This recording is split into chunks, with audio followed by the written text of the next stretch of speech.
Welcome to the Knowledge Project. I'm your host, Shane Parrish, the curator behind the Farnham Street blog, which is an online community focused on mastering the best of what other people have already figured out.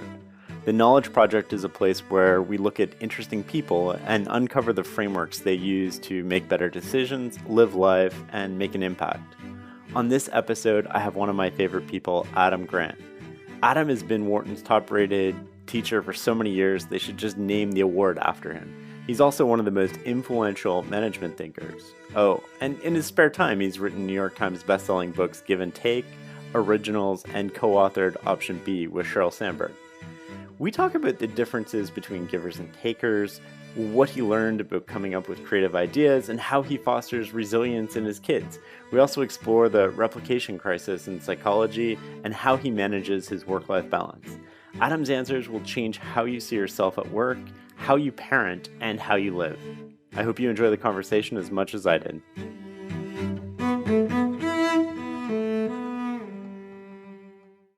Can you tell me a little bit about what you do?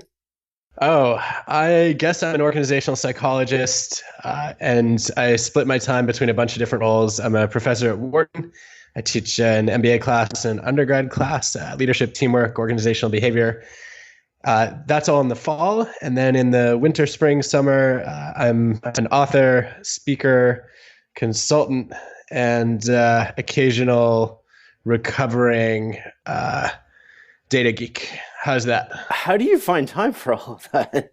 I think the cycling helps, right? So I don't get a lot done that's not teaching related in the fall, but a whole semester of intense engagement with students leaves me with a bunch of new questions that I'm really excited to explore in research projects and writing.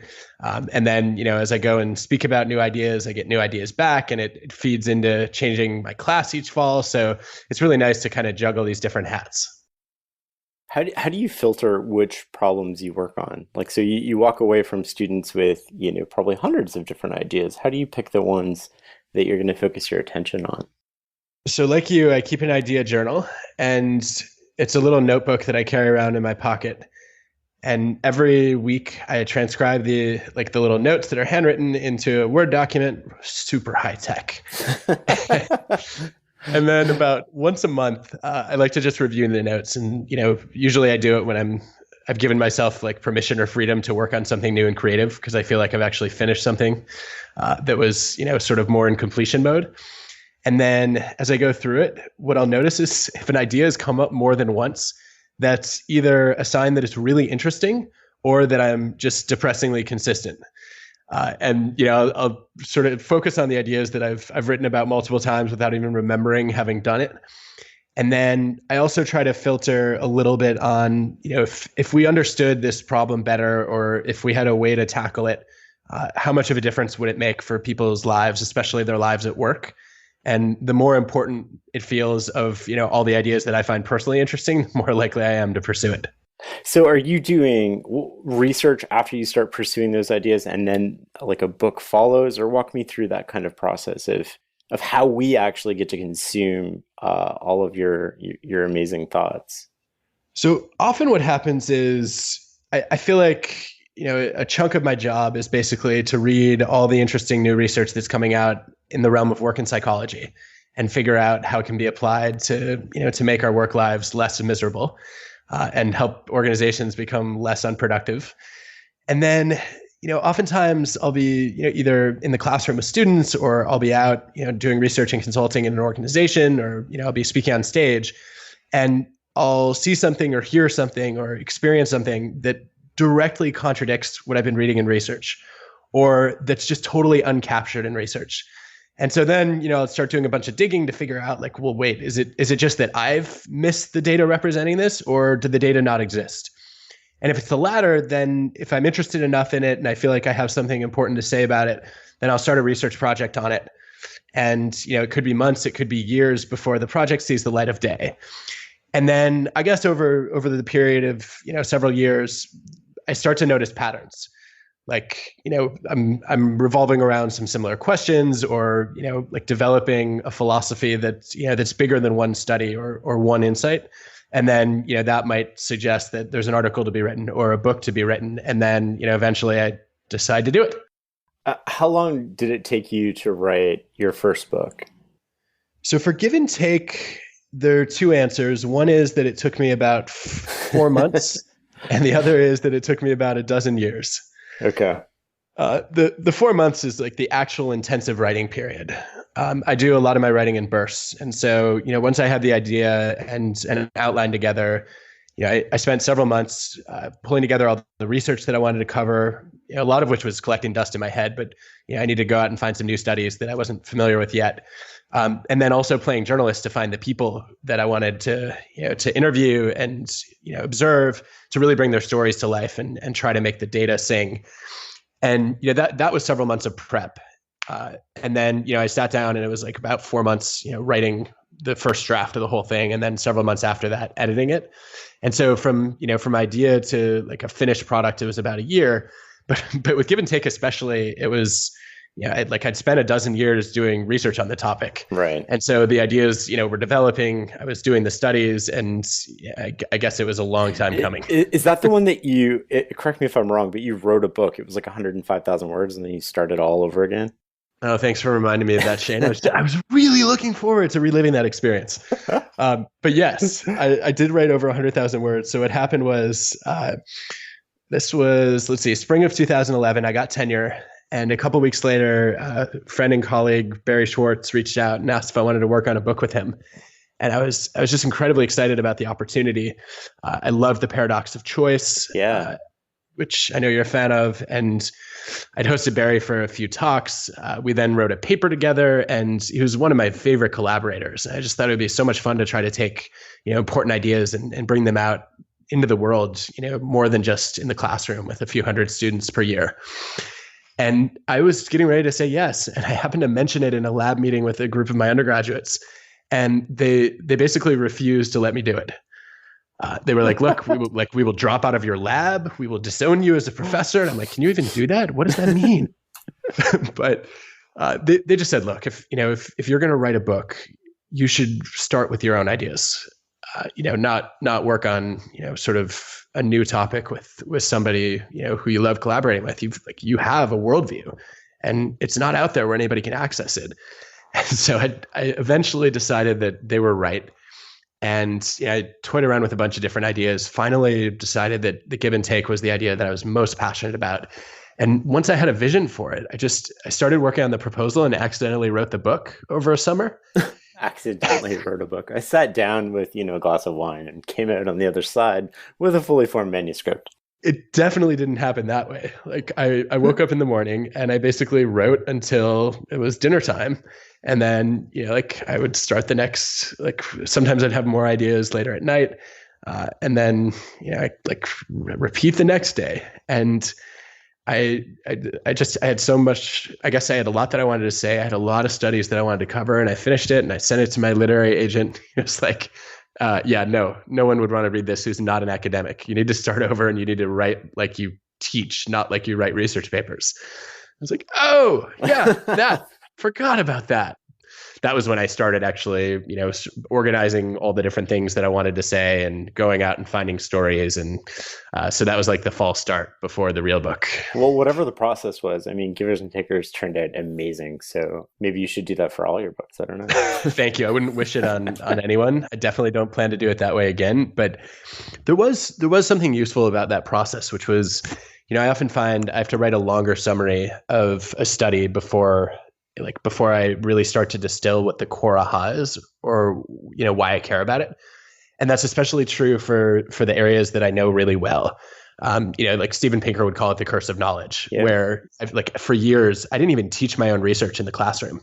I think I spent a good 6 or 7 years literally not saying a word about givers and takers when I taught, because I just didn't know what was interesting about it to other people, and I didn't have a concise way of articulating what I felt was a deep insight, but was sort of hard to translate out of academic language. And I found that often when I read somebody else's work, I'm like, oh yeah, there's a kernel of this idea that can be sort of summarized in a sentence or a paragraph, and then we can start to bring in the interesting nuances. But with my own work especially, I found that I sometimes had to write the longer summary, and then buried toward the end of it was, oh, that sentence is what I was just trying to say in 4 pages. Here we go. Let's dive into givers and takers a little bit because I think there was actually three types of people, right? Givers, takers, matchers. Can you walk me through the differences just so everybody starts on the same playing field here? Yeah, I think about these as styles of interaction. And they're kind of grounded in the motives that we bring to the table every time we talk to another person. So givers are people who are constantly asking, what can I do for you? They're excited to add value and help other people. And sometimes that means knowledge sharing or mentoring or just showing up early or staying late to support other people. The opposite of a giver is a taker, and that's somebody who's constantly trying to figure out what can you do for me, come out ahead in every interaction. And takers are really great at volunteering for the projects that are interesting, visible, and important, and then dumping the grunt work on everybody else. But of course, they love to walk away with the lion's share of credit for every collective achievement, which is why I know we all adore working with takers. Maybe not. And then, what I found was most people they kind of hover in the middle of this spectrum as matchers. I found that over half of people identify this as their primary interaction style at work, where they say, look, I don't want to be too selfish. I don't want to be too generous. So, I'm gonna trade favors evenly. If you do something for me, I'll do something for you. It's almost like they're accountants in relationships, and they're keeping track of credits and debits to make sure that everything is fair and square and even. So is the default of a matcher something like go positive, go first, or is it wait and see, or like how does that? So that can go either way. And I guess, I would love to see some more data on this, but my intuition is that, a lot of people adopt matching as like the way to sort of play it safe. And when you look at core values, people tend to gravitate more a little bit in the taker giver direction. And so I'm guessing that, if somebody like deep down is more of a taker and, believes that other people are selfish and, I've got to put myself first, then, they would probably wait to see what the other person, contributes. Whereas, if you have somebody who would prefer to be a giver, but is afraid of becoming a doormat, that person would say, all right, look, I'll start out being a giver. And then Shane, if you screw me, then I'm going to realize that I need to be a matcher all the time, which is, a smart habit in general, right? Like if you're a giver, don't be a giver with takers. But I think that oftentimes what happens is matchers overgeneralize that, and they're like, I always have to have these like fair trades, which ends up feeling really transactional and short-sighted. Right, and optimizing for the short term usually almost never optimizes for the long term, right? Bingo. Actually, to like what extent does organizational culture play a role in, I mean, even if we're predisposed to have some sort of war on the spectrum between, say givers on one end and takers on the other, and say matchers are in the middle, we're all predisposed to probably somewhere in there. But then we have an environmental impact, which would be culture or organizational norms. To what extent do you think that impacts our ability to receive feedback and change styles or switch our defaults?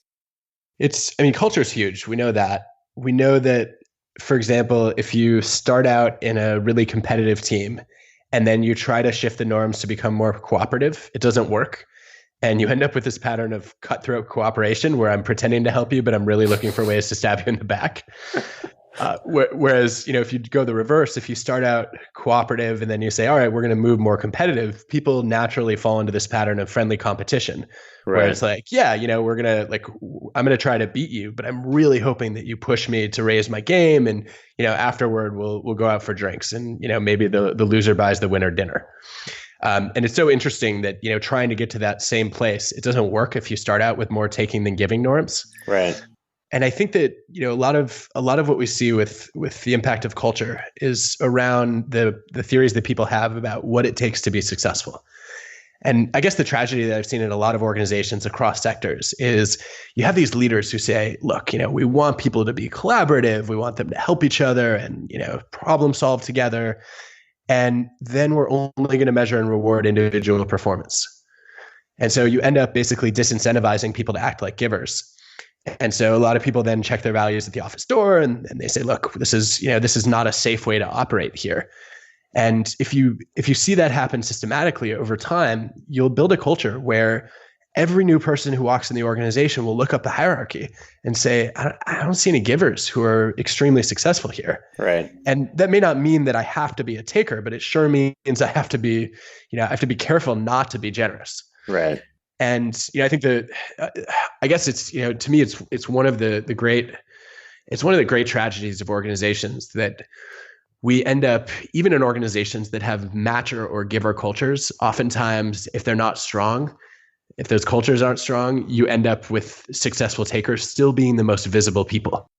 Yeah, I can kind of see that happening. I mean, I've worked in organizations that definitely feel along those lines. Do you think there's a way to change that? How do you go about changing a culture where it might be, negatively competitive? Well, I think the first thing that you do is you actually do have to think about your reward system. So, it's tempting to say, look, this is all about culture, but culture is influenced by structure. And I don't want to incentivize any taker to become a better faker and say, look, like now we're going to measure all your helping behaviors in the hopes that now you will get better at fooling people into thinking that, that you're really passionate about making other people successful. What I want to see organizations do is take away the disincentives to being a giver and say, look, of course we value this behavior and it's not going to be punished. It's not going to hurt your career. It's not going to, as I saw at one elite consulting firm, result in a situation where people tell you, you have to be more selfish if you want to make partner here. And I think there are lots of interesting examples. The most fascinating one I've seen is at Corning, where they made the Gorilla Glass for the iPhone and the iPad. And they had this whole Corning Fellows program where they say, look, if you're a scientist or an engineer and you're a great innovator, we want to motivate you to stay by giving you a job for life and a lab for life. Mm-hmm. And then, the question is, how do you become a Corning Fellow? And one of the first criteria is, are you the first author on a patent that's worth at least $100 million US? And a lot of companies would stop there, right? If you can drive 100 million US in revenue, then we're going to lock you up for life, throw away that key, right? But Corning says we're worried that competent takers will pollute the culture. And we also recognize that their contributions will dwindle over time, especially when they have lifetime job security. Yep. So we're gonna say there are other criteria too, which include, are you a supporting author on other people's patents? And I think this is genius because it often takes about a decade to get a patent in the world of glass. Yeah. And, there aren't a lot of takers who are willing to have the patience to say, you know what, Shane, I'm going to pretend to help you for the next 9 years in the hopes that you will reward my generosity by making me the 43rd author on your patent. Right? It's the people who day in and day out are helping each other and solving problems for each other and sharing their knowledge who support each other's innovation. And the key for Corning is they say, look, you got to do both. You have to show that you can drive your own success, but you have to also show that you can elevate the success of other people. And the question that I love to work with leaders on is, what is your equivalent of later patent authorship? Right. That's a real indicator of who the day in, day out givers are. When I read the book, one of the most surprising things that came across to me originally was kind of that if you think of a Gaussian almost distribution of outcomes, the givers tend to move towards the tails. For more extreme kind of success or failure. Am I remembering that right? Yeah, it was a big surprise for me, actually. I had all this evidence that that the givers in most of the organizations I happened to be studying were more successful than takers or matchers. And I think it was because at the time I had been studying jobs where teamwork and service were huge. And so, nobody wants a taker on their team. And over time, you figure out how to make sure that takers don't succeed. And, I don't know about you, but I don't want my doctor or lawyer or real estate agent or insurance agent to be a taker either. So, it was clear that in teamwork and service jobs, there was a real giver advantage. But there was this other body of evidence showing that that givers often burned out and they were more likely to get exploited because they were too trusting and they ended up helping other people too much, or they sacrificed their own goals to be there for others. And I finally, as I took a closer look at the data, I found that for salespeople, for engineers, and even medical professionals, the givers were overrepresented on both extremes of the success spectrum. They made up a disproportionate number of the worst performers and of the best performers, which just pure probabilistically, you would expect matchers to be overrepresented on both of those extremes because more people are matchers than givers or takers. And yet, that you did find pretty consistently that givers ended up either failing big or succeeding big. And at first, I thought that was really just a question of ability. Like givers who are extremely smart or who are extra skilled or talented in an area would obviously, quote unquote, like they would get away with it. And there is a piece of the story that's explained by ability, but even after controlling for cognitive ability tests for various kinds of skill metrics, the polarization of giver performance held up. And it turned out to be much more a question of strategy. So, the choices you make every day about who you help, when you help, how you help really matter in shaping whether, that actually is detrimental or beneficial to your own career. And how much of those are conscious, would you say, versus kind of like just the circumstances that were put in? Well, I think for most people initially it's not conscious, right? They have a default style, and to borrow some Bob Cialdini language, they're just kind of in click whir mode, right? Where like they find themselves in a situation, it's like default habit comes out. Right. You could think about this in terms of heuristics and biases, right? So givers have a like trust first, ask questions later heuristic often when they start out. It's hard to be generous consistently unless you believe that that's a safe way to operate in the world. Right. Takers have a heuristic that's sort of the opposite, which says like, other people are always out to get you. I guess Oliver Williamson, if you're a transaction cost economics person, which I am definitely not, he would say like, there's like you have to watch out for opportunism tinged with guile. And that anybody at any moment might be out to, to screw you over. And, I think for matchers, it starts out often as a more conscious strategy. Okay, like I want to make sure that I'm kind of fair to other people and, I don't get more than I deserve, but I also don't get less than I deserve. And then I think over time, people get feedback and some givers get reinforced, right? They find that they're able to help others in ways that don't end up being self-sacrificing, or they find that their giving behaviors are just really valued and valuable to others, and then other people just end up burning out or they get taken advantage of one too many times, and that means you either adjust your style or you adjust your strategy. And I've never really thought about this out loud before. I've also never thought about it in my head before. So you're only getting the out loud thoughts. But basically, I think what happens to a lot of people is they change their style when they should be changing their strategy. So I'm a giver. I get exploited over and over again, and then I'm like, aha, like being a giver is dangerous. As opposed to, well, there's nothing wrong with being a giver, and I should just rethink the way that I do it. I was just thinking, like, it sounds like everybody, the seeds of resentment are planted in everybody but takers. And so that eventually, like, if you work with enough takers and there's probably some sort of threshold, but you slowly over time would just become more and more resentful. And like you said, instead of changing your strategy, you'd maybe change your default, and then you become even more resentful because then you become that person who's constantly looking over their shoulder going like, everybody's going to screw me over, even though you're predisposed to help people. Yeah, I think there's a lot of truth to that. And, as I think about this idea of resentment, there was a partner at a professional services firm who read Give and Take and came to me and said, it's really interesting how my views of takers have changed over my career.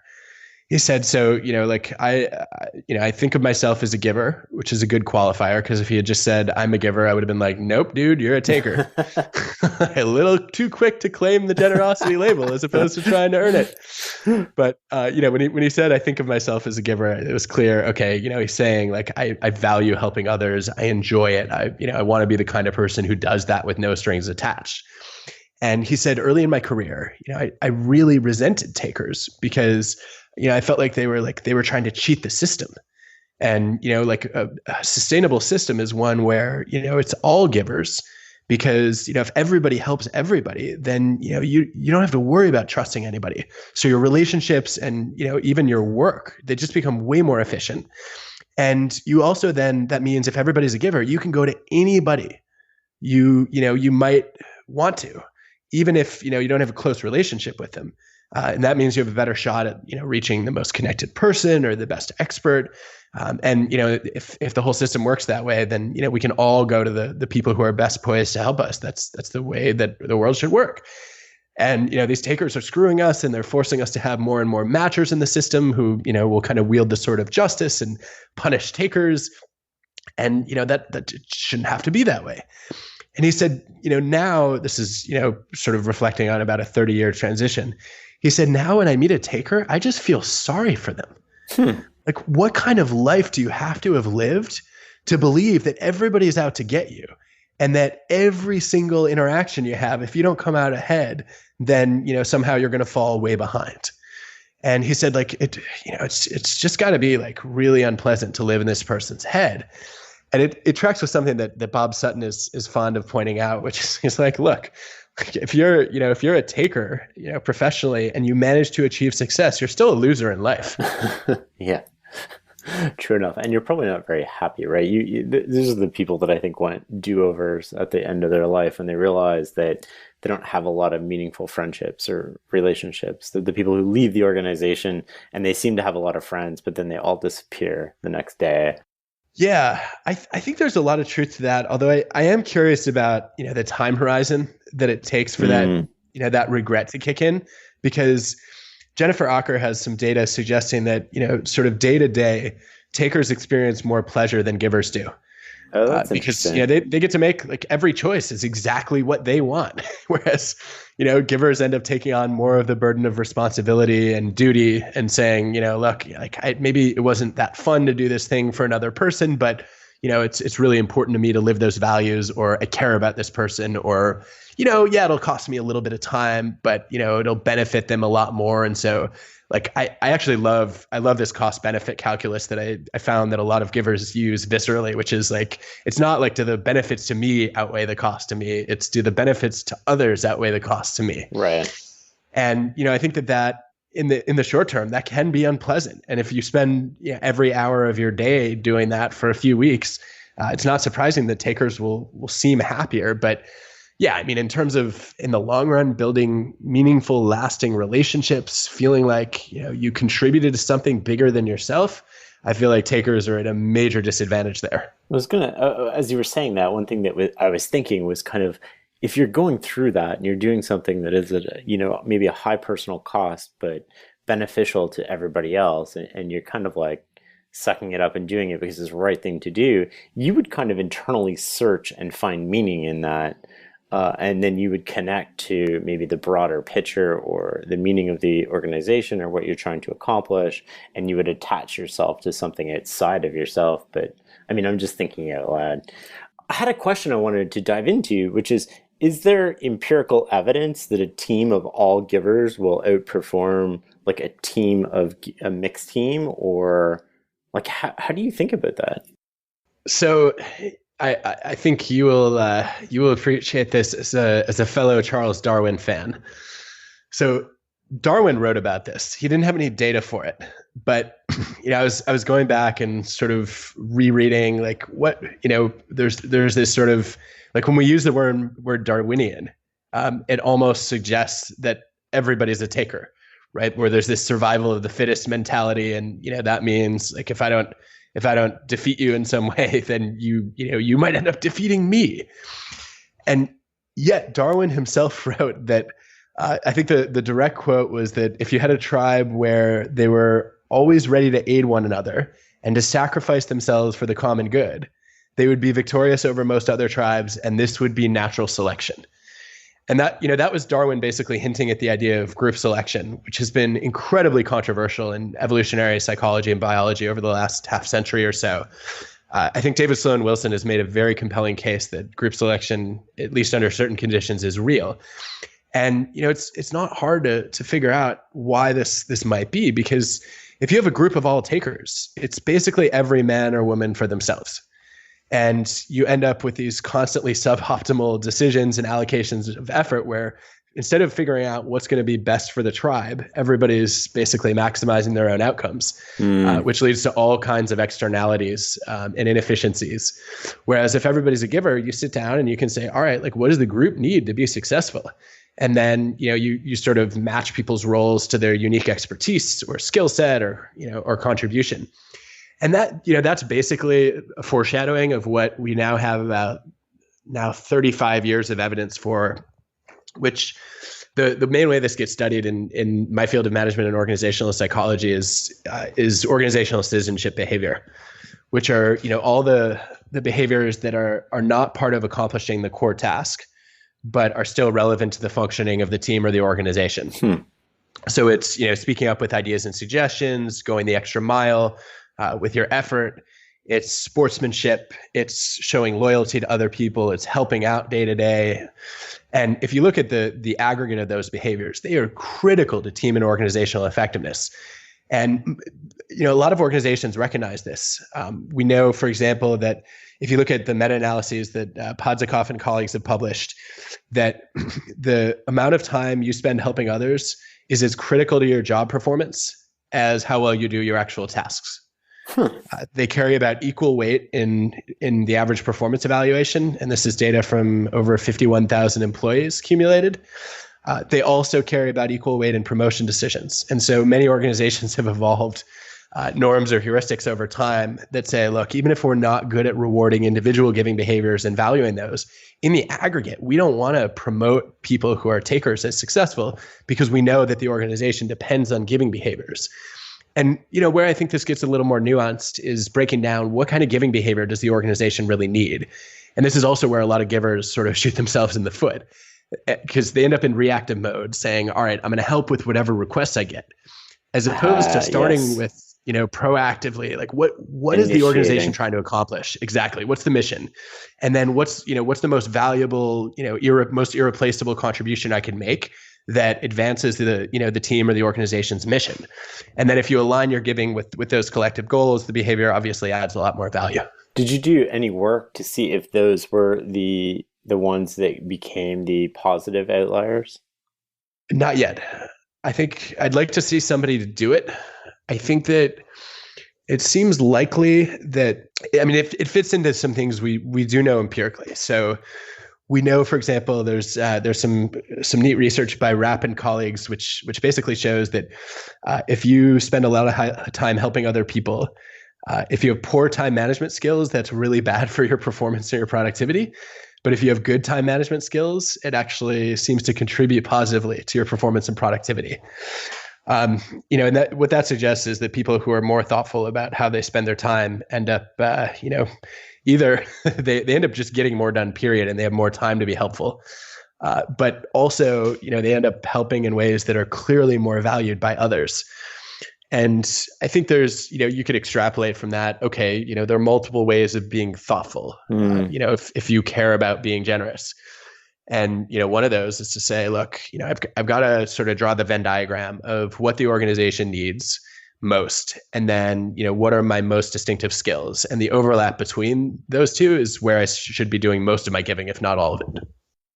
I like that. That's a really good way to kind of conceptualize it. So if you were composing a team, you would be looking for all givers and not having a taker in the group. I would definitely want to weed out takers, but I would want a mix of givers and matchers. But wouldn't matchers just turn into givers?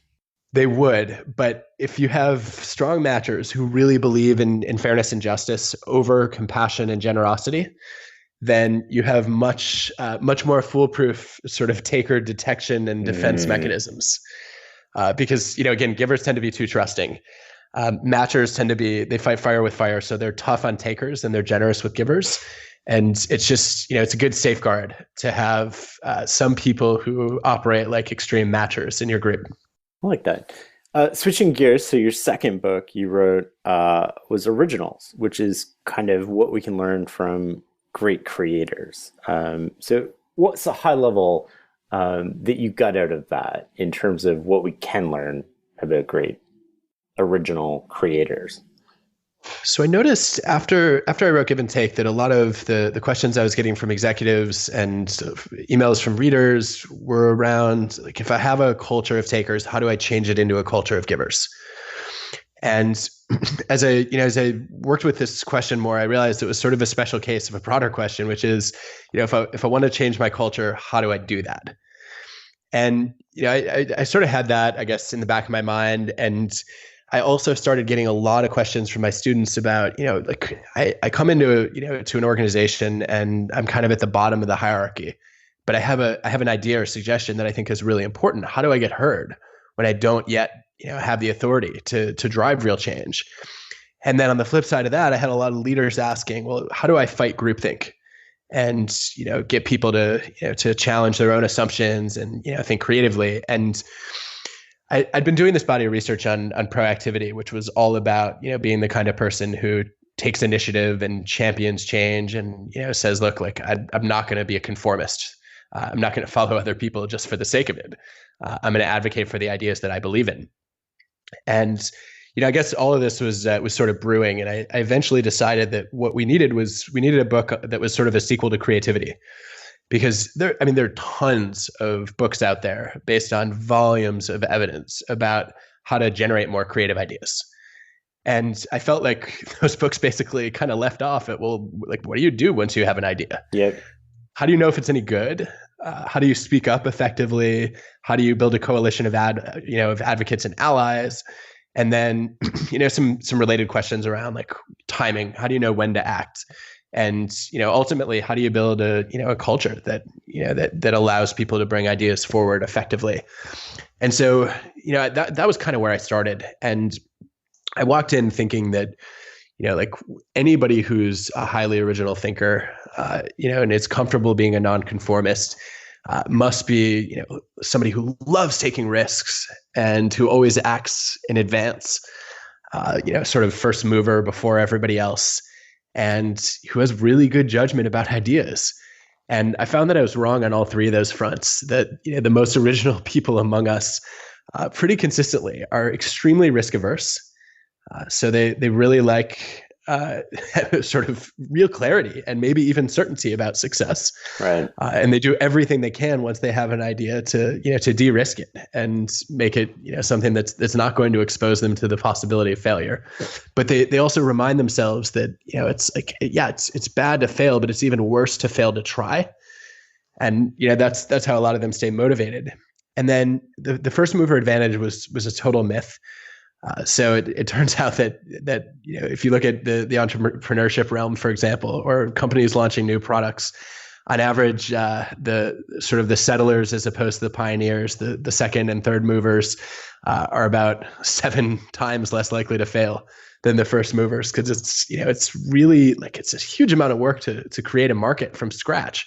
And you end up making all these specific investments in your product or service or technology that are hard to change. It's much easier to watch somebody else create a market and then improve upon their solution. And so, it turned out like you want to be quick to start, but sometimes there's real value in being slow to finish.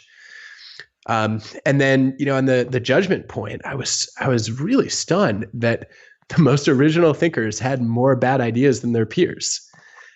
And that was because they just had more ideas. And, that talk about Darwinian, like this is the easiest way to understand how to get better at idea selection is to basically say, look, the more ideas you generate, the better your shot at stumbling on some truly great ones.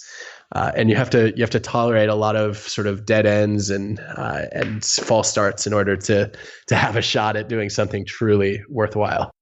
I remember reading that in your book. I think the example that comes to mind was William Shakespeare, who wrote some of his most profound work and also some of his, what's widely considered to be his worst work during the same period of time when he just had this massive amount of output. It was so funny looking at we don't know for sure exactly when Shakespeare wrote each of his plays, but there are plenty of experts who have kind of traced like the approximate windows when different plays were written. And I was stunned looking back to see that like in the very same period that he was writing Macbeth or King Lear, he was also churning out Timon of Athens, which is, if you ask critics, it's so much worse that they have a hard time even admitting that Shakespeare wrote it. And it's like, you kind of imagine this curve of expertise where the better you get, like the fewer of those average or mediocre works you churn out. And that's not what you see. You do see, of course, there's a learning curve, but once people achieve expertise, they're still going on lots of random walks. And they may have cleared some objective bar of quality where like Shakespeare's worst play would still be better than my best one, but there's still a tremendous amount of variance in how much their work resonates with their audience, and that turns out to be true across fields. It's really easy to see in highly artistic fields, of course, but you can pick it up with inventors and entrepreneurs and scientists, and I think it's just it's part of it. Goes back to the curse of knowledge that when you generate an idea, you by definition you're too close to it to understand how other people are going to perceive it and experience it. And you can improve your taste over time. You can develop all kinds of mechanisms for gaining distance from your work, and those can help you judge it a little bit more accurately. But it's never going to be nearly as accurate as the wisdom of a crowd that didn't generate the idea. Do you think that always holds true? Like, I kind of want to geek out about this a little bit. Do you think that are there circumstances where the quality quantity relationship kind of divides from that, where it's better to do more quality and maybe less quantity? Yes. What would those be? I say that largely because I don't believe there are any conditions for anything in human behavior or social science where the opposite isn't true. Right. Like there are always times where you could take you take the most robust relationship that you know of in behavioral science, and if you can't find conditions that reverse it, then you're not a behavioral scientist. So like the default answer is yes. When would that be? I think maybe it depends on whether we're talking about sort of the number of ideas that you generate versus the number of ideas that you develop. I think that it's always better to generate lots of ideas, because at the outset of deciding what you're going to work on, the broader the raw possibility set, the more likely it is that that you're going to have carefully considered what you should invest your time in, and sort of made, I guess, some good bets about what's going to be both new and valuable. I think when it comes to developing your ideas further, then it's probably the case that there's some kind of curvilinear relationship between quantity and quality, where if you're trying to work on 19 ideas at once, there's going to be you're going to end up with divided attention. You'll have residue from one idea sort of clouding your ability to think on another idea. If you're lucky, somehow those ideas turn out to be interconnected, and there's some positive spillover from one to another. But I think for the most part, what you need is the clarity of focus from working on a relatively small number of things, especially if you're working on something that's hard. And so I think that's probably another contingency is the difficulty of the problem that you're trying to solve. Which in the business world might be sort of how crowded is this market? How many real experts have worked on this problem already? And I think the higher the difficulty or the complexity level, the harder it is to do lots of things at once. The one caveat I want to put on that, though, is we also know that very frequently sort of subconscious thought is more creative than conscious thought.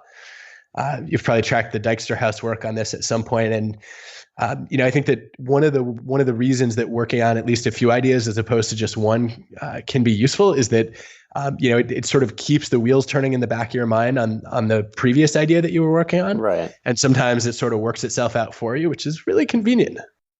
I'm thinking, like, as you're saying that there's probably some sort of processing going on where we have this nature that we're like predisposed to see success. Like, I mean, your book, you sat down, you wrote it, and we see the output of that. We see that it's like a New York Times bestseller. What we don't see is like all the failures that go into it, all the other ideas that you had, all of the visibility of that is either low or so far from what we see that it doesn't consciously kind of produce it. So we think that like people only have these incredibly successful ideas, and we because we don't see the failures, I think that it gets lost that there's a process to creating anything that's probably meaningful in terms of art or literature or inventions that includes a huge cemetery of kind of projects that didn't make it. Yeah, I think that one of the most dangerous things you can do is you can compare yourself to anybody who you don't know. Because you're only going to have access if they've been careful about having pride and quality of work. they're only going to put out their best work. And you're going to end up just having completely unrealistic expectations of what's possible, and how, like, I guess in particular, what's possible as far as consistent greatness is concerned. Do you think that's playing out right now in broader society, to like sidetrack a little bit here? Because like we see Twitter and we see Instagram and we only see the very best of people's lives. Nobody's taking pictures of them crying because somebody broke up with them. I mean, we only see these kind of overwhelmingly happy, positive, and we're not being exposed to the spectrum of life. So I think that's starting to change in the sense that, Silicon Valley is well known for celebrating failure. Although, people are usually only comfortable celebrating failure after they've achieved success, which is sort of a paradox, because then you don't get to see any ordinary people failing. Yeah. Or people who seem to be ordinary failing. There's some really interesting new data on Facebook actually showing that we like people more on Facebook who are a little bit more self-expressive, who don't sort of live these airbrushed lives, but might even share negative information. And in particular, your friends like you more if every once in a while you share kind of like a like, yeah, I had a really bad day, or here's what's going on in my life that's truly depressing. Again, I think it's curvilinear. We don't like people who complain every hour of every day, but I think this is a problem in the narratives that we tell about success more broadly, that, like you're expected to write a bio and a resume where you scrub out all of your failures. Right. And that's a real disservice to anybody. And not only that, but you glorify your achievements, right? Yeah, which just ends up sort of creating a nice little funhouse mirror for other people to look at you in, which is totally distorted. I think that, at the same time, I understand that people, especially if they haven't achieved, what they think are their major goals, I understand why people don't just want to come out there and say like, yeah, here are all the, the bad ideas that I worked on, and, all the jobs that I applied to that I got rejected for. And that requires some real courage to put it out there. But I think there ought to be some middle ground where we can say like, hey, here are the kinds of things that I'm toying with right now, and I don't know which ones are going to work out. Right. One fascinating part of the book was you mentioned that some people are more able to avoid emotional painkillers, which is like justifying the status quo the way it is. Like, why are some people perpetually dissatisfied with the status quo? And maybe they have more drive. I mean, is this learned? Is it culture? Is it innate? I think, like everything else in psychology, it turns out to be a mix of the above. When people who are perpetually dissatisfied with the status quo, it usually stems from having extremely high expectations. Like Tim Urban is fond of saying on Wait But Why that happiness is reality minus expectations. And the higher your expectations are, the harder it is for reality to live up to them. And so you're going to, like, if your expectations are just extremely high, you're going to walk around pissed off all the time. Mm-hmm. And then the question is, how do you channel that? Do you channel that into, constant complaining, or do you channel that into trying to fix the things that you believe are broken? And I think that, you often hear engineers stereotyped as sort of perpetually dissatisfied in a good way. I remember Larry Page telling me once that he felt like the definition of an engineer is somebody who immediately has to optimize everything that he or she sees. And that can be a really good quality to have, except sometimes you end up throwing the baby out with the bathwater. And you introduce changes that are perceived as optimizing, but they're really improving the focal problem while making others worse. And, of course, systems thinking is supposed to be the general solution to that.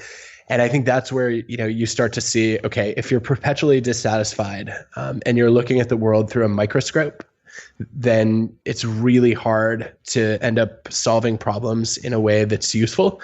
Whereas, if you're good at, I guess it's hard to do that if you just have a telescope too, because you don't see them with enough detail. But what you need is the ability to zoom in and zoom out, right. To look at things through a microscope and a telescope simultaneously, or at least toggle between the two. And I think if you do that, having this disposition to be unhappy not unhappy in the I hate my life sense, but unhappy in the like the way that the world is organized could be improved, and I'm going to do something about it sense, then you're probably going to end up with increasing levels of satisfaction as you fix the things that are broken. So as a father, what do you do to nurture creativity in your kids? So I think that, most of the time, nurturing creativity is mostly about getting out of the way. I think, it's really hard to raise a creative child. It's really easy to thwart a child's creativity. So, the data show that having too many rules is one way to do that. If you look at highly creative high schoolers, for example, on average, they had about half a rule in their household. Whereas they're sort of, I don't know how that works, but averages are misleading in many ways, not just this one. 2.5 kids, yeah. There you go. But on average, like a lot of the families didn't even have rules, and if they did, like they just had one or two that were core. Whereas kids who are rated by their teachers as more conventional in their thinking tended to grow up in households with about 6 core rules. And so, it's not that we don't have rules, but what the data show is that if you are going to create rules, they shouldn't be about the rules themselves. They should be about the underlying values that they represent. So, if you're going to have a rule about bedtime, like we like to put our kids to bed and have them, when it's bedtime, we basically say, look, it's reading time, and then, we'll tell you a lights out time. And so it's not this draconian, okay, here is your bedtime. It's this, hey, we really value being well rested. And it's important to us that you get a good night's sleep. You'll feel better. You'll get along with other people better. My life is easier the next day. There you go. Yeah. I mean, it benefits us too if all goes as planned. But, so we try to be really clear when we do set rules about the values behind them. We try to not have arbitrary rules. We try to give our kids a lot of responsibility. So, like one example is I'll say to our daughters, this is coming like right out of the research I've read. And I do try to be one of those psychologists who doesn't screw up our kids, but sometimes the research is too useful not to apply. So, in this case, so let's say you're having a dilemma around like, how do you manage bedtime? I will say to our 9-year-old or our 6-year-old, all right, lights will go out at 8:30. And I'm going to give you a choice. Do you want to be responsible and turn them out yourself, or do you want me to come in and turn them out? And then, if they choose responsibility, I'll give them a little bit extra time. But if they don't, deliver on the responsibility, then they lose the privilege temporarily. And that way, they get to make all these choices and feel like they're in charge of their own destiny, and they get to think for themselves a little bit about how they want to manage their time, which I think is useful. So what are your core kind of family values then that you center around or gravitate towards or try to instill in your children? You have 3 kids, right? Yeah, we have 3, 2 girls and a boy. And I think when it comes to core family values, we care obviously a lot about generosity and kindness. One of the things that we discuss at the dinner table every week is, the conversation about what did you do at school today is not that helpful. What's much more helpful is what's something you did for someone else this week. Right. And, we try to talk about that, knowing that, again, this is really scary, but in the data, parents say that the concern for others is their most important value, but kids think that achievement is their most important value. Right. Because all you talk about is accomplishments. Right. How did you do on a test? Let's talk about how the soccer game went. And so, we try to bring these values to life through discussions, and we know that the questions we ask will really influence what our kids think is important. So, I think generosity, kindness is a big one. We definitely want our kids to value learning, and so one of the principles that we follow is anytime they're interested in learning about something, we'll find a book on it, and their challenge then is to learn about it and maybe to teach it to us, which is really fun. Yep. And we get to have a whole discussion about it. And beyond that, I think we have lots of specific values, but those are 2 of the big ones that we care a lot about in our household. I like that. It sounds similar to what I do with my kids, which is every day during dinner, I ask them something they did that was kind for somebody else today. There you go. And I, yeah, the whole point of that is to reinforce that, there's no expectations when you're kind to people, but that you can always be on the lookout to do something nice for other people. how old are yours? Mine are 7 and 8.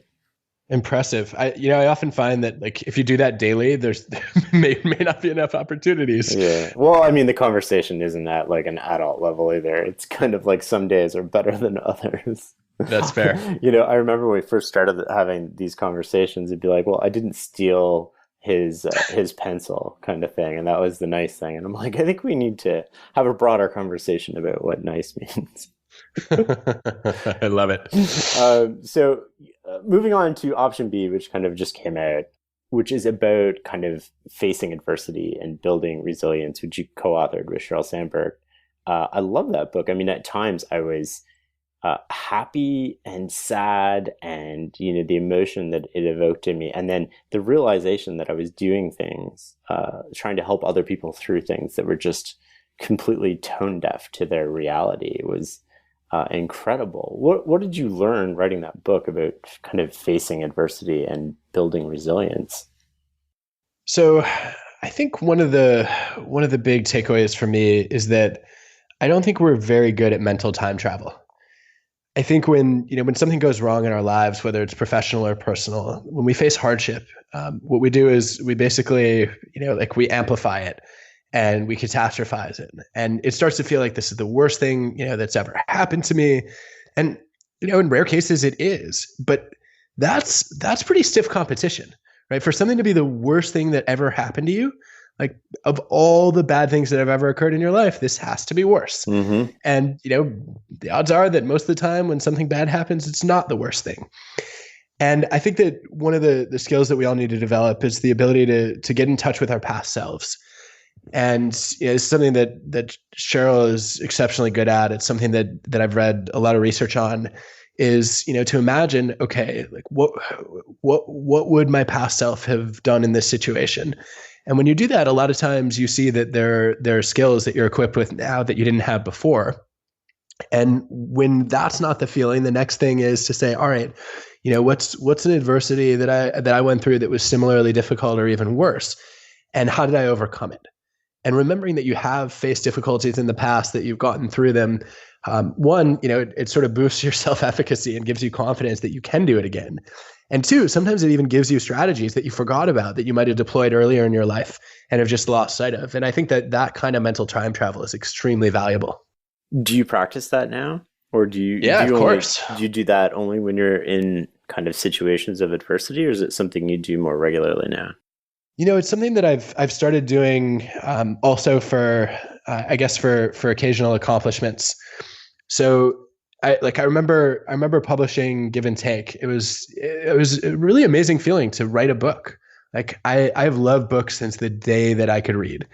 And I remember growing up, my mom would take out 30 books every week from the library, and I would like tear through them. And like a lot of my happiest moments in life have been either the direct result of reading or happened while I was reading a book.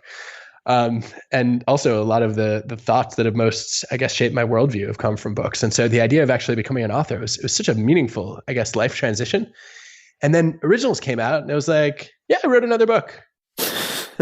And the funny thing is, if I had to choose, Dan Pink once told me that choosing a favorite book is a little bit like choosing a favorite child. So I'm not going to do that, but I will say, like I wrote Give and Take first because it's the set of ideas that I am most passionate about. Right. Like it's my most core set of values. I think Originals is a better written book. I think I became a better writer, over the few years in between. And so, it's not like I should have been, less excited or proud when book 2 came out than book 1. Right. And yet I had totally adapted to the idea of being an author, and it hardly even registered as something to mark and celebrate. It's not like a transition from non-author to author. It's like, this exactly. is what authors do. Like author again. Yeah. And now I'm not like a one book wonder, like whatever that means. So I think that what I've started doing to try to prevent that from happening, which is something that the writing with Sheryl really really imprinted on me, is Sheryl said, look, moments of joy are really important. They're part of what makes life worth living. they're part of what we have to look forward to. And it's part of being human is being able to enjoy life.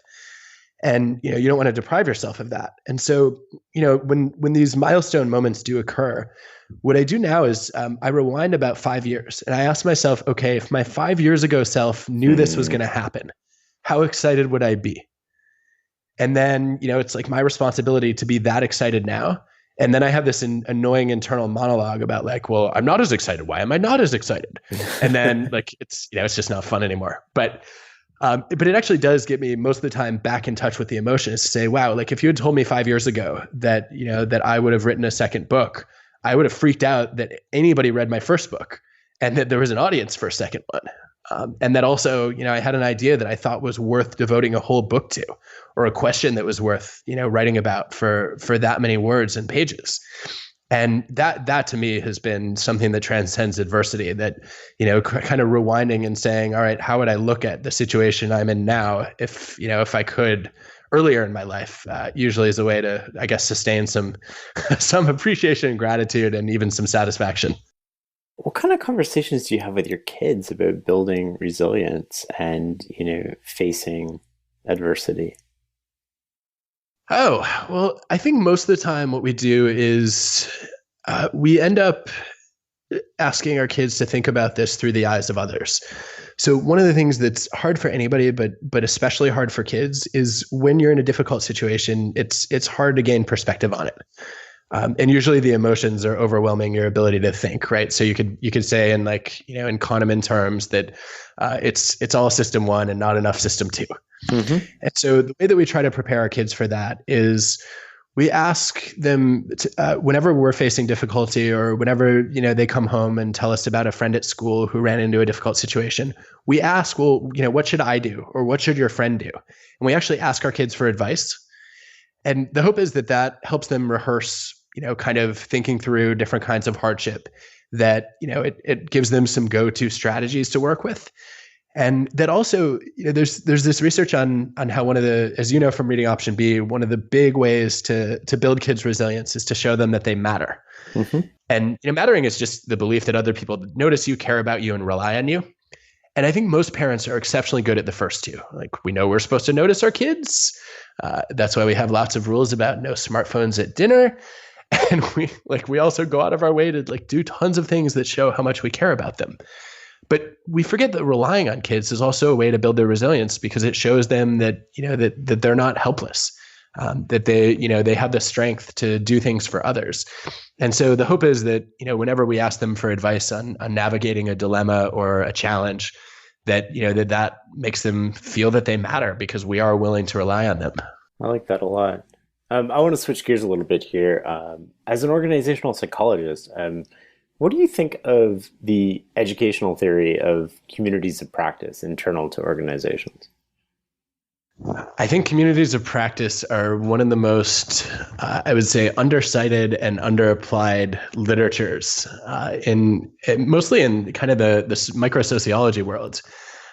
So, I remember first reading Levin Wenger, I guess probably, almost 15 years ago now. And I thought the core insight was really powerful, that you don't develop expertise just by reading a book, because a lot of the expertise you need isn't written down anywhere yet. Right. It's too early, or it's just tacit knowledge where, people in a profession haven't yet even figured out how to articulate what they know. They just do it. And so the way that you build expertise actually is by joining a community of people who share your interests, who may, have the skills that you want to acquire. And you talk to them, you watch them in action, you hang out with them. And then there's this, the hope is there's a group level elevation in capability. Mm-hmm. I think it's brilliant. And I think that most organizations are not designed, most workplaces are not designed to build these. And I think it's one of the things that's so valuable about Farnam Street is you've gathered this group of people who share an interest in improving their decision making, and maybe even being reasonable, rational human beings. And they learn together, which I think is incredibly cool. And you think that that's like an underutilized kind of tool organizationally? What would you do to kind of foster that or bring more awareness to it? I think the first thing I would do is I would create a mechanism where people could build their own communities of practice. So, a lot of organizations now have expert databases Mm-hmm. where you can search for people who are knowledgeable about the thing that you want to learn or apply.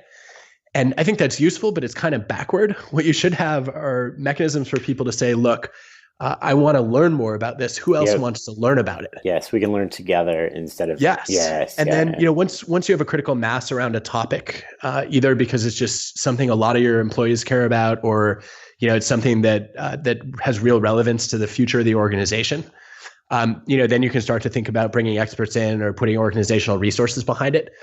One of the coolest examples that I've seen of this is Jay Moldenhauer Salazar. He's an HR leader who, at the time, he was at Old Navy. Now he's at Riot Games. What he did was he took on a new HR role. He had, I think, about 100 people reporting to him all of a sudden. And he sat down with every one of them and he said, look, I want you to start a secret mission. And he's a gamer when he says secret mission, right? And he was like, all right, people are going to be either totally excited by this or totally weirded out. And either way, it's a good introduction to who I am. And he said, your secret mission is to find something you're passionate about that doesn't exist at this organization yet and create a group around it or an initiative around it, except it can't just be for you. It has to be of interest to at least one other person. Huh. And he said, I'm going to meet with you about it. And I'm going to ask you, 90 days, like, what's your mission and how can I support it? How cool would it be if every manager gave every person who worked with them a chance to go on one of those missions? That'd be awesome. Speaking of managers, I mean, there's a trend to like unmanaging, or there seems to be anyway, a visible kind of giving people space and freedom to be themselves rather than conform to any predetermined structure, like maybe Holacracy be an example of that. What do you make of all this? Oh, well, I saw on Twitter this morning, one of your fans wanted to ask about that. So I'm curious to hear your take on this too, Shane. And I'm bothered by the fact that this interview is so one-sided and I don't get to ask you all my questions. But I like it that way. It works. I know, but then that's really selfish of you, right? Like I'm a taker now. You're doing it on your terms instead of mine. No, I realize it's one of us will leave this conversation feeling like we didn't get to ask enough questions. I've resigned myself to being that person today. I don't know. Yeah, so I mean, like my answer to this would kind of be, I think it can work, but it's a very hard thing to implement backwards. So going into an existing culture and changing it, I think it can kind of work from the ground up. But there's not a lot of base cases of it being incredibly successful. So I don't know enough about it to say like I would be a fan of it or not. I mean, as a entrepreneur, I think that would give me more freedom inside of an organization to kind of identify problems and solve them. But then I think it would also be a bit of a mess. And people that I talk to in some of these organizations tend to feel like it's a bit of a mess. Yeah, I think Holacracy is a really interesting idea. I think that, I'm torn because on the one hand, there was a book actually that Hal Levitt wrote. He spent his whole career studying organizations, and the final book of his career was called Top Down. And it was about how hierarchy is inevitable for social organization, and it's basically here to stay. And the more you fight it, as opposed to figuring out how to work with it, the worse off your organization is going to be. But then on the flip side, I don't think we've tried that many alternatives. And the ones that have been tried probably haven't been studied. They certainly haven't been A/B tested to try to figure out how to improve them. Right? Oh, yeah, definitely. So what I would love to do is I would love to set up an organization where, I don't know whether Holacracy is the right type of system or whether you want a self-management system more like the tomato paste producer Morningstar has, where they have what they call a fluid dynamic hierarchy, and different people are in charge, in different meetings, in different projects. But whatever the model, what we should be doing is we should be running constant experiments to try to change the way that that hierarchies evolve and see whether a flat organization works under certain conditions or whether there are certain circumstances you need hierarchy, and then how do we best toggle between the two. I think, as I think about the research on this so far, there was a great HBR last year by Ethan Bernstein. I think it was called Beyond the Holacracy Hype, if I remember correctly. And it was the best evidence-based article I've seen so far on it that basically said, look, here's some benefits, here are some challenges, here's what we've learned from studying Zappos. And I think that's the kind of dialogue we need more of. And I would say the jury is still out. I agree with you that it can work. And I think we know far too little about how to make it work. Like Malcolm Gladwell, you use a lot of incredibly compelling stories to supplement your interpretation of social sciences. Or to what extent are you afraid of creating false narratives, and how do you guard against mistaking correlation and causation? How do you think about that? Well, I think that I guess the first thing I would say is that you have to let the data drive the narrative rather than vice versa. Hmm. So you're in danger if you have a story you want to tell or an idea that you want to promote, and then you go out confirmation bias searching for the right data. Yeah. What I think what we should do is we should start by asking questions, and then search for data that inform the question. And if you can't find any data to contradict your point of view, you haven't looked hard enough. I think that there's a great quote from a sociologist, Gary Marx. I don't think he's related to Carl, but he said that he was talking about the difference between a fundamentalist and a scholar. And he said the difference is that a fundamentalist gives answers and a scholar asks questions. And it's been actually interesting to think about this. I think we should all be scholars. And if I were to imagine, okay, there are different ways that I could have written give and take. The pure fundamentalist would have only talked about the benefits of giving and said, look, you should help other people because it will make you more successful in your career and it will make you happier. And a scholar's responsibility is to say, well, but wait a minute, nothing is an unmitigated good in life. Yep. And certainly at work. And so there have to be circumstances where, we're helping others is not beneficial and even harmful. Let's understand those. And in fact, you'll be a better fundamentalist if you're a scholar because you will know how to maximize the benefits and minimize the costs. Or you'll at least have more clues about how to do that. And so, that was my commitment going in. I remember actually I had an editor who read my book proposal for Give and Take and said, I gotta be honest with you, I don't want to read this book. I said, why not? That's a bad sign. Yeah, I was like, yeah, this is maybe I'm going down the wrong path here. But I was like, why not? He said, well, because I already I go to church and I'm told I have to be a giver, in my community and family life and at home. And now you're telling me I got to be one at work too? This sounds awful. And, I reflected on that. And what I realized was I had the whole book organized in terms of the first half was highlighting the benefits of being a giver. And then the second half was looking at the costs and how to reduce them. And it felt totally one-sided. Yeah. And that I actually rewrote the intro chapter after that to say, look, actually the fundamental question of this book is, why are some givers successful and why are some unsuccessful? And, how can we both achieve our own success and enhance the success of others? And once that was the orienting question, it was then pretty difficult to have sort of narrative take me in the wrong direction, because my goal was to capture all the evidence and try to sort out when what do we really know about when a giver is successful versus failed. Correlation and causation is an interesting one. That I guess is an issue. It bothers me a lot less than it bothers a lot of people. And let me give you 3 reasons for that. And you can tell me if you agree or not. So the first one is, most of the studies I cover are either randomized controlled trials where we can make really strong causal inferences, or, careful field studies where we're looking at, there's either, longitudinal data so that we can look at reverse causality, or, we have really good controls for endogeneity, and we're able to, sort of partial out all kinds of omitted variables, and, begin to estimate the effect of a variable on another variable. And so, I think the research methods take care of a lot of that. It's hard to randomly assign people to some of the things that I study. So, that's where we do need really good econometric studies. But the second thing that makes me less concerned about this is I think that for the most part, when we have causal effects in the social sciences, they tend to be feedback loops. It's not that in real life, X is just causing Y. It's more that, X is boosting Y a little bit and then Y reinforces X, and they start to fuel each other a little bit. It's interconnected. Yeah. Totally. Carl Weick would call these deviation amplifying spirals. Yep.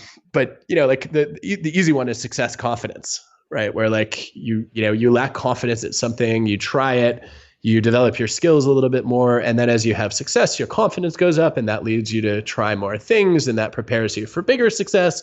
And at some point, you run the risk of becoming overconfident, and it all falls apart. But until that point, like, the chicken and the egg question is sort of irrelevant. Like, do you need confidence to be successful? Well, kind of. Do you need success to be confident? Well, kind of. How does the replication, like, I wouldn't call it a crisis, but the replication fit into, everything right now seems to be undergoing this, doesn't replicate. Like, how much time do you think or how many, outside of one study, how many times does it have to replicate over how many years before we can have a significant amount of confidence that it is? How does this affect kind of how you think about things? Yeah. So this is actually a great segue to the third point that I would make, which is, I think that oftentimes people have a knee-jerk reaction that, like, well, correlation isn't causation. And, they're trained that that's how you should always look at social science data, with skepticism, which you should. Only sometimes they overreact that way. Because if you have a relationship between two variables, there are only three explanations for it. Only three. One is that X causes Y. Two is that Y causes X. Or three is that there's some other variable Z that causes both Y and X, and the relationship is spurious. And what's interesting about that is that in the replication crisis, there's this idea that, well, you have a study where you showed that X caused Y, but your manipulation of X is funky. And so, we can't trust it, and we're going to go and replicate it. And then, aha, we found in our replication that in fact X, a better X, or a more carefully measured Y, we didn't get a causal effect. And, I think they're asking the wrong question there. The question is not, does X cause Y? The question is, when does X cause Y? Under what circumstances? Yeah, circumstances, but also people. So, if you want to enter any of the debates in the replication crisis, you didn't have the same participants with the exact same personality traits and preferences and tendencies in your replication than you did with the original one. And so the odds that you're going to find the exact same effect with a different group of people who don't have an identical distribution of traits are pretty close to zero, in my opinion. And, there's a great quote from Bill McGuire, who is a social psychologist, who said that an experiment in the lab doesn't test whether a hypothesis is true. It tests whether the experimenter is a sufficiently ingenious stage manager to produce the conditions under which the effect is true. Right. And that's what we're doing, right? And then the challenge for us is, anytime we get an effect, to vary those conditions and see, well, when is it strong? When is it weak? When is it positive? When is it negative? And I think the replication crisis has kind of missed that larger point that, there are all these, I'm now seeing meta-analyses with p-curves saying, well, the average effect is zero. Well, great. I know how to get an average effect of zero. Let's have an effect in half the studies of negative 0.7 and an effect in the other half the studies positive 0.7. That doesn't mean the effect isn't real. That means the effect is complicated, and we need to understand it better. And how do we do that? We have to arrange the way that we think about the problem to vary the conditions to find out when it replicates and when it doesn't, and to what extent they impact that. I think that is the key. And, I think that any responsible social or behavioral scientist should sit down whenever they test an effect and say, here are the boundary conditions for the effect where it should hold. And here are also the moderators that can reverse the effect. And now I'm going to go investigate all of those. And, that just means a richer understanding of the phenomenon, right? Let's take the power pose debate, for example. Do I believe that power poses can cause psychological behavior and behavioral changes in people? Sure. Do I know when those changes occur and for whom? Not a clue yet. Yeah. I like that. I like that way of thinking about it. I think that that's a helpful framework to kind of, as we walk through this and kind of walk through anything in life, about, whether it's taking Google 20% time and implementing it at your organization, any idea that we're trying to take out of one ecosystem, if you will, and put it into another ecosystem. Yes. You have to think, under what conditions does that survive or thrive in that ecosystem, and what are the important components of that? And then do we have that at play here?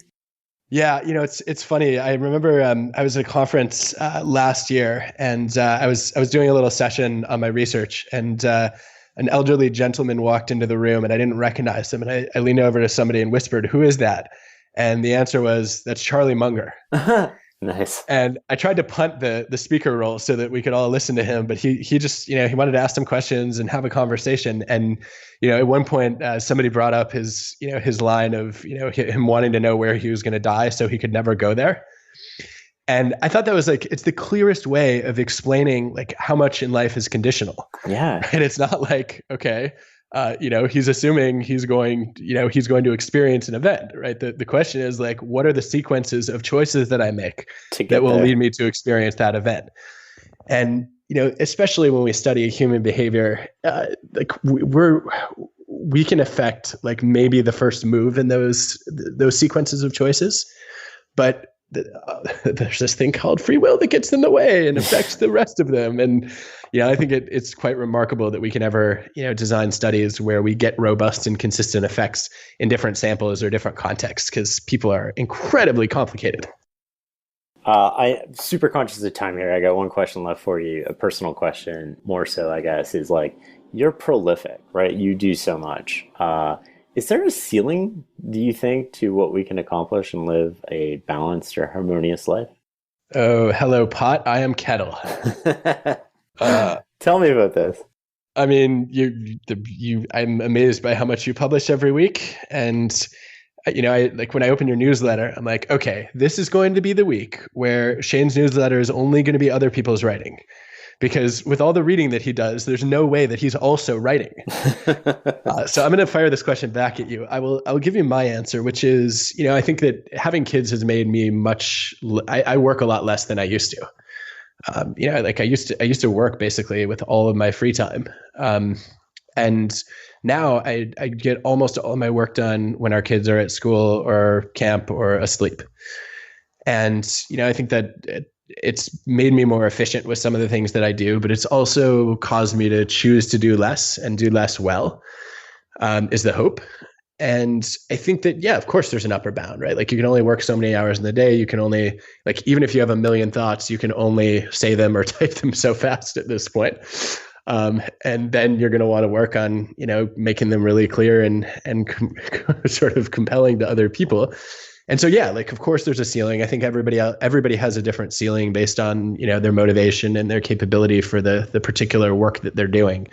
But it bothers me a lot when people ask, well, how can I be more productive? Because I think the question they should really be asking is, how can I accomplish more meaningful work? Right. And for some people that may be more output, or, there may be like these ideas they have or these products they want to build that just aren't out there yet.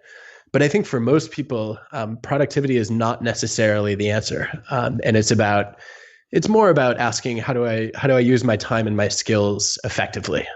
One thing that I've kind of changed my mind on, I would say in the last 3 or 4 years, is thinking in terms of balance, because balance implies like that you have 1/3, 1/3, 1/3, or whatever that is.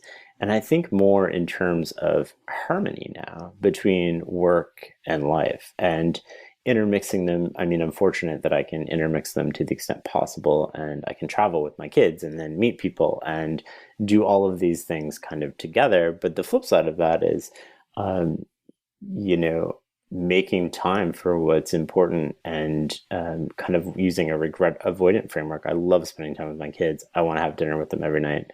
I want to do things that, I'm willing to sacrifice other things to do that. And I think before I was more apt to just try and do everything. And the other thing I'm kind of changing my mind about personally is, before I was trying to do everything myself, and now I'm trying to build a team to accomplish all the stuff I want to do.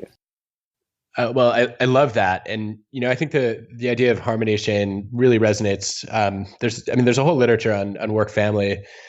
My colleague Nancy Rothbard's done some of the most interesting work in this area, saying, look, we always think about work family conflict and, how work can deplete and, detract from our lives. But there's also such a thing as enrichment, where work can improve our lives, and vice versa too. And I think harmony, allows for those things to happen. I think that too many people are obsessed with with sort of when they think about balance, they think each day has to be Yes. balanced. Yeah. And if you are going to strive for balance, it's much easier to achieve at the week level or the month level. Yes. Right? Like I have plenty of days that are out of balance. Yeah. Like I try not to work on the weekends. And so like those are really not balanced at all. I have like days when I travel where, I don't get a lot of time with my family. But the goal is over the course of a week, and then as I aggregate that up to the month level, that I'm spending a certain number of hours, on each of the projects that I care about. And if that's not met, I'll try to make more work time. But ultimately, like my goal is to feel like I get a lot of quality time with my family, and that comes first. And so, I guess I think that to me, it's better to have like in a week, 2 days that are work heavy, and then like some days that are all family, than it is to have like 5 days that are a mix of the two. I'm totally on board with that. Listen, Adam, yeah, totally. I think that makes that a was lot too of sense. easy. Yeah, we should argue. Listen, thank you so much for your time. This has been fascinating and incredibly insightful. Well, it was fun to chat with you. Next time we talk, I want to start just barraging you with questions. Hey guys, this is Shane again. Just a few more things before we wrap up. You can find show notes at farnamstreetblog.com/podcast. That's FarnamStreetBlog.com/podcast. You can also find information there on how to get a transcript. And if you'd like to receive a weekly email from me filled with all sorts of brain food, go to farnamstreetblog.com/newsletter. This is all the good stuff I've found on the web that week that I've read and shared with close friends, books I'm reading, and so much more. Thank you for listening.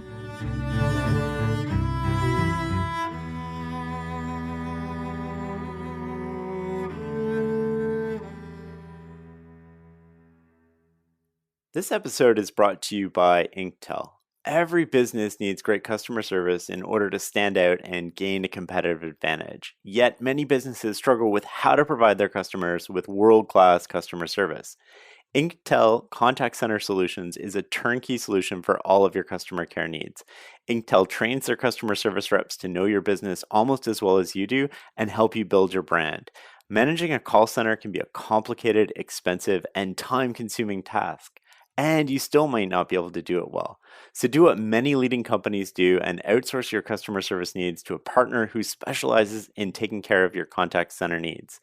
Inktel can provide your company with every touchpoint, including telephone, email, chat, and social media. As a listener of this podcast, you can get up to $10,000 off if you go to inktel.com/Shane. That's INKTEL.com/Shane.